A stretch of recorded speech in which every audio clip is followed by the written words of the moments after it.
అండి అందరికి నమస్తే. వెల్కమ్ బ్యాక్ అవర్ ఛానల్ అండి. ఈరోజు ఒక మంచి రెసిపీతో మీ ముందుకైతే వచ్చేసాండి. సమ్మర్ హాలిడేస్లో పిల్లలకైతే చేసి పెట్టండి. బయట ఫుడ్ అలవాటు చేయకండి. ఇంట్లోనే ఇలా గ్యారెలు చేసి పెట్టండి.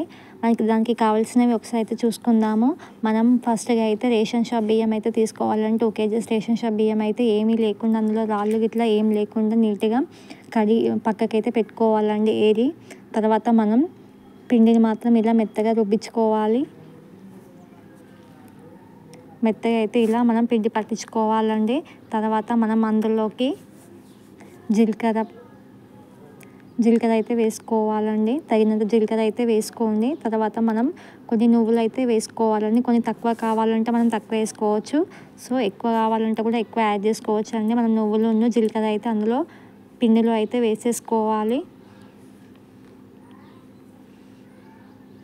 తర్వాత మనం నువ్వులన్నీ అందులో ఏమీ లేకుండా చెరిగి పక్కకి పెట్టుకుని తర్వాత బియ్యంలో వేసి కలుపుకోవాలండి.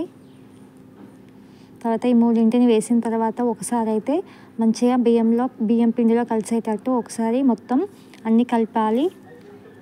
కలిపిన తర్వాత మనం ఇలా కొత్తిమీర అండ్ కళ్యామాకు ప్లస్ తర్వాత మనం ఉల్లాకు అండి. మనకి గ్యారెలకి ఉల్లాకు వేస్తే చాలా టేస్ట్ వస్తుంది కాబట్టి మనం ఎక్కువ ఉల్లాకు తీసుకున్నా పర్లేదండి. సో ఇవి మూడింటిని నీట్గా వాష్ చేసుకొని తర్వాత మనం పిండిలో వేసి అయితే ఇలా కలిపి అయితే పక్కకు పెట్టుకోవాలండి. చూడండి ఇలా కలిపి పక్కకైతే పెట్టుకున్నాము. పుట్నాలు కూడా యాడ్ చేసుకోవాలండి. మనం ఇందులో తగినంత ఉప్పు అండ్ కారం కూడా వేసుకోవాలి. కొంతమంది పచ్చిమిర్చి దంచి వేస్తారు, కాకపోతే కొంచెం తెల్లగా వస్తాయి కాబట్టి మనం తగినంత ఉప్పు కారం వేసుకొని ఇలా మొత్తం కలిసేటట్టు మొత్తం పిండిని కలుపుకోవాలండి. తర్వాత మనం కలిపిన తర్వాత పిండిని ఒకటేసారి మొత్తం కలుపుకోవద్దు. కొంచెం వేరే గిన్నెలో తీసుకొని పిండిని కొద్దిగా వాటర్ యాడ్ చేసుకుంటూ ఈ విధంగా కొద్దిగా కలుపుకోవాలండి. మొత్తం కలిపి పెట్టుకుంటే పిండి అనేది మొత్తం ఆరిపోతుంది. సో మనం కొద్దిగానే తీసుకొని ఇలా కొన్ని వాటర్ యాడ్ చేసుకుంటూ కలుపుకుంటూ వెళ్ళాలి. సో ఈ విధంగా అయితే మొత్తం కొంచెం అయితే పిండిని తీసుకున్నాము సపరేట్గా. తర్వాత ఇలా కలిపి అయితే పక్కకి పెట్టుకున్నామండి. చూడండి మనకి బాగా గట్టిగా కూడా ఉండొద్దు. సో మనం మెత్తగా పోయేటట్టు మనం ఇలా కలిపి పెట్టుకోవాలి. చూడండి ఈ విధంగా మెత్తగా కలిపి పెట్టుకోవాలి. తర్వాత మనం కలిపి పెట్టుకున్న తర్వాత చిన్న ఉండలుగా చేసి పక్కకైతే పెట్టుకోవాలండి. ఈ విధంగా చూడండి మనం మీడియం సైజులో అయితే ఈ విధంగా ముద్దలు అయితే చేసుకొని అన్నీ కలిపి పక్కనైతే పెట్టుకోవాలండి. చూడండి నేనైతే ఈ విధంగా ఈ సైజులో అయితే ముద్దలు చేసుకొని చిన్నగా అన్నీ చేసి పక్కకైతే పెట్టానండి.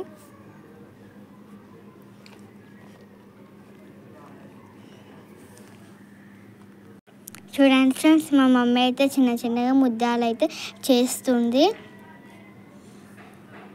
చూడండి ఫ్రెండ్స్ ఈ విధంగా అయితే మనమైతే ముద్దలు అన్నీ చేసుకొని ఒక పక్కకైతే పెట్టుకోవాలండి. చూడండి ఈ సైజులో అయితే సరిపోతాయి. మరి పెద్దగా ఉన్న సరిగ్గా రావు కదా, మనకి ఈ సైజు అయితే కరెక్ట్గా సరిపోతుందండి. చూడండి మా పిల్లలు అయితే రెడీగా ఉన్నారు ఎప్పుడెప్పుడు చేద్దామా అని కదా ఇషిత. అవును మమ్మీ, చూడండి నేను అవన్నీ ఒత్తుతాయని కూర్చున్నాను.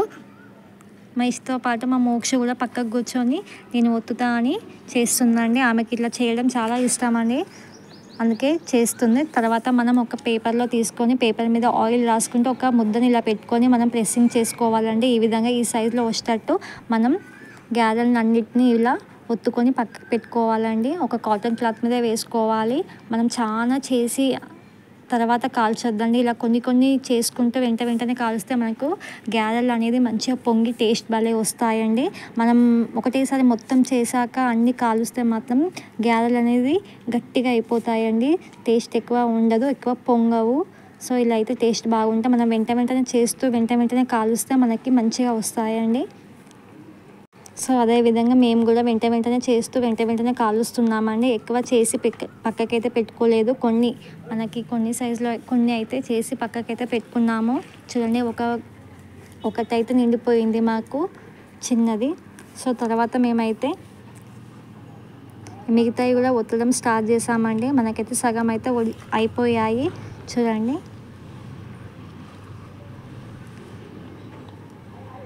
అదేవిధంగా అన్నీ అలా చేసుకుంటూ వెళ్ళాలి. మిగిలిన పిండి కూడా కలుపుకుంటూ చేసుకుంటూ వెళ్ళాలండి కదా ఇషిత. అవును మమ్మీ, చూడండి ఎలా అవుతుందో. ఫస్ట్ అయితే మంచిగా నీట్గా రావాలని, అంత పిచ్చి వస్తే చాలా మంచిగా బాగుండే అండి. నీట్గా ఇలా రావాలండి.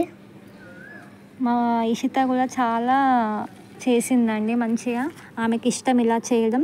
తర్వాత మనమైతే చూడండి, మనమైతే పొయ్యి మీద చేస్తున్నామండి. ఈ అప్పాలు అనేది పొయ్యి మీద చేస్తే చాలా బాగా వస్తాయి కదా, సో మేము అందుకనే పొయ్యి పెట్టాము. మనకి పొయ్యిలో 1 kg ఆయిల్ అయితే పోసుకున్నామండి. తర్వాత మన ఆయిల్ హీట్ అయిపోయిన తర్వాత మనం చేసుకున్న గ్యారెలు అందులో ఒక్కొక్కటిగా వేసుకోవాలండి. చాలా కూడా వేయొద్దు, చాలా వేయండి. మనకు అందులో పట్టేయన్నీ ఒక 5-4 దాకా వేస్తే మంచిగా కాలుతాయండి. ఈ అప్పాలు పొయ్యి మీద చేస్తే భలే టేస్ట్ వస్తాయండి. అందుకే ఇలాంటి పెద్ద సైజులో చేసినప్పుడు మనం ఎప్పుడైనా కానీ పొయ్యి మీదనే చేసుకోవాలి. గ్యారెలు మంచిగా కాలుతాయండి, కరకరలాడుతూ మంచిగా వస్తాయి మనం పొయ్యి మీద చేయడం వల్ల. సో అందుకని మేము కూడా పొయ్యి మీదనే చేసాము. సో మిగతావి కూడా మనం చేసిన మిగతావి కూడా అందులో వేసి అయితే కాల్చుకుంటున్నామండి. చూడండి, మనకి ఆయిల్లో అయితే మంచిగా ఫ్రై అయిపోతున్నాయి. మనకి కట్టెలు కూడా మంచిగా మండుతున్నాయండి, తొందరగా హీట్ అయిపోతాయి అలా అవ్వడం వల్ల. బయటగా కొనిచ్చే బదులు పిల్లలకి ఇంట్లో ఈ విధంగా చేసి పెట్టండి, వాళ్ళకి టైంపాస్గా ఉంటుంది. ప్లస్ మంచిగా హెల్దీ కదా, తినొచ్చు ఇంట్లో. బయటవి తినకుండా ఇలా ఇంట్లో చేసి పెడితే మంచిగా ఉంటాయి కదండి. పిల్లలకి హాలిడేసే కదా, ఖాళీగా ఉంటున్నారు కదా పిల్లలు, సో తింటారు మంచిగా ఇంట్లో ఉండి. మా ఇష్ట కూడా చేస్తుందండి. చూడండి, ఇవైతే మా ఇష్ట చేసినాయి. మనం ఫస్ట్ వేసినవి అయితే చూడండి ఎంత బాగా కాలినాయో.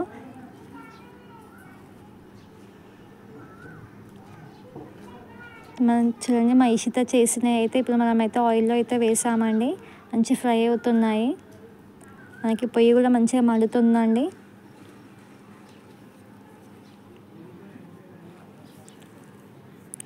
అలాగే మనం చేసుకున్న మిగతావి కూడా అన్నీ ఫ్రై అయితే చేసుకోవాలి. మనం ప్రెస్సింగ్ చేసిన అన్ని అప్పాలు ఉన్నాయి కదండి, అవి కూడా మనం ఆయిల్లో వేసుకొని ఫ్రై చేసుకోవాలండి. అంతే అండి, ఇక ఈజీ ప్రాసెస్. కొంచెం టైం పడుతున్నా కానీ మంచిగా ఉంటాయండి. రిస్క్ చేయడం, కాకపోతే కొంచెం రిస్క్ లేకుండా చేస్తే మాత్రం చాలా బాగా టేస్ట్ వస్తాయి కదా, సో చేసుకోండి ఇంట్లో మీరు కూడా. సో అదే విధంగా మనం చేసుకునేవన్నీ ఇలా ఆయిల్లో ఫ్రై చేసుకొని పక్కన అయితే పెట్టేసుకోవాలండి. మనకి అప్పాలకి ఆయిల్ కొంచెం మంచిగా చాలా పోసిన తొందరగా కాలిపోతాయి. చూడండి ఎంత బాగా కాలాయో. మన కట్టెల పొయ్యి మీద కదా మంచిగా కాలుతాయండి, కరకరలాడుతూ మంచిగా ఉంటాయి. ఇవైతే మా ఇష్ట చేసినాయి అండి, అవి కూడా వేసింది. అంతేనండి, ఈజీ ప్రాసెస్. ఖచ్చితంగా మీరు కూడా ఇంట్లో ట్రై చేయండి, మీ పిల్లలకి చేసి పెట్టండి. బయట ఫుడ్ అస్సలు కొనివ్వకండి. ఈ వీడియో మీ అందరికీ నచ్చిందని అనుకుంటున్నాను. నచ్చితే మాత్రం అందరూ ఖచ్చితంగా లైక్ అండ్ సబ్స్క్రైబ్. బాయ్.